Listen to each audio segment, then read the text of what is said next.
अस्सलाम वालेकुम दोस्तों, उम्मीद है आप सब लोग खैरियत से। बात करेंगे ओमान में प्राइवेट कंपनीज़ में जो खारजी लोग जॉब करते हैं उनकी और ओमानाइजेशन। लेकिन इससे पहले बताता चलूँ कि आप दोस्तों को याद होगा कि गवर्नमेंट की जितनी भी जॉब्स करते हैं खारजी, उनको रिप्लेसमेंट का अमल शुरू हो चुका है और तकरीबन 4000 से ज़्यादा लोग जो हैं अभी तक उनको रिप्लेस किया जा चुका है। उनकी जगह ओमानियों को जो है जॉब दे दी गई है। 52,000 के करीब जो है खारजी लोग गवर्नमेंट की जॉब करते हैं ओमान के अंदर। अब जो है उनकी तादाद 47,000 के करीब आ चुकी है।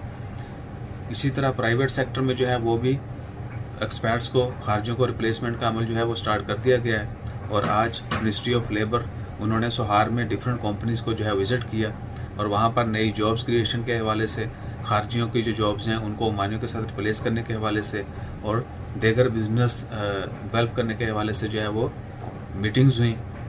और आने वाले दिनों में जो है वो मज़ीद एक्सपर्ट्स को प्राइवेट कंपनीज़ के अंदर से रिप्लेस किया जाएगा ओमानियों के साथ। अभी तक डिटेल जो है वो इशू नहीं हुई कि कौन से वीज़ा वाले, कौन सी पोस्टों वाले जो हैं एक्सपर्ट्स, उनको रिप्लेस किया जाएगा ओमानियों के साथ। लेकिन ये वाज़ह कर दिया गया है कि प्राइवेट सेक्टर में भी डिफरेंट वीज़ा रखने वालों को मोस्ट प्रोबेबली जो सीनियर वीज़ाज, जिनके सीनियर वीज़ा हैं, इंजीनियर, टॉप इंजीनियर कह लें, मैनेजमेंट में, एडमिनिस्ट्रेशन में, अकाउंट्स में, आईटी में। और आपको ये भी पता होगा कि बहुत सारी फील्ड के ऑलमोस्ट 70 से ज़्यादा किस्म के जो वीज़े हैं अभी तक वो बैन हैं, जिसमें एचआर के वीज़े, अकाउंट्स के वीज़े, आईटी फील्ड में बहुत सारे वीज़े और देगर भी मज़ीद शोबों के जो वीज़े हैं वो बैन कर दिए गए हैं कुछ सालों से। और उनके ऊपर हर 6 महीने के बाद बैन जो है एक्सटेंड करते जाता है, यानी नए वीज़े इशू नहीं किए जाते।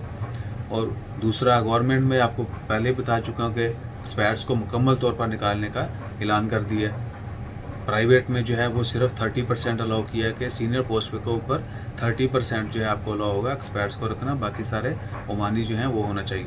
उसके बाद ओमान का जो है ओमानाइजेशन का प्रोसेस आपको पता है कि वो भी बड़ी स्पीड से जो है उसके ऊपर अमल दरामद जारी है।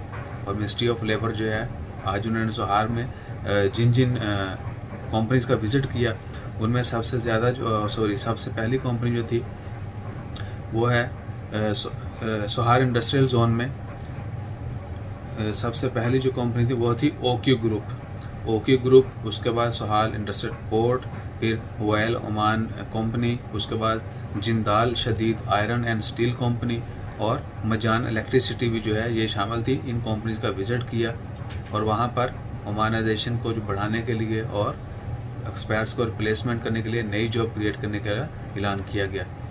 इंशाल्लाह खैर, आप सब से यही रिक्वेस्ट है, दुआ है कि अल्लाह ताला हम सब को अपनी हिफ्ज़ ईमान में रखे। आप सब भी दुआ करें, अल्लाह ताला हम तमाम लोगों को अपनी हिफ्ज़ ईमान में रखे और हर किसी को अच्छा रोज़गार, अच्छा बिज़नेस अता करें। अपना ख्याल रखें, दुआओं में याद रखें। जज़ाकल्लाह, अल्लाह हाफ़िज़।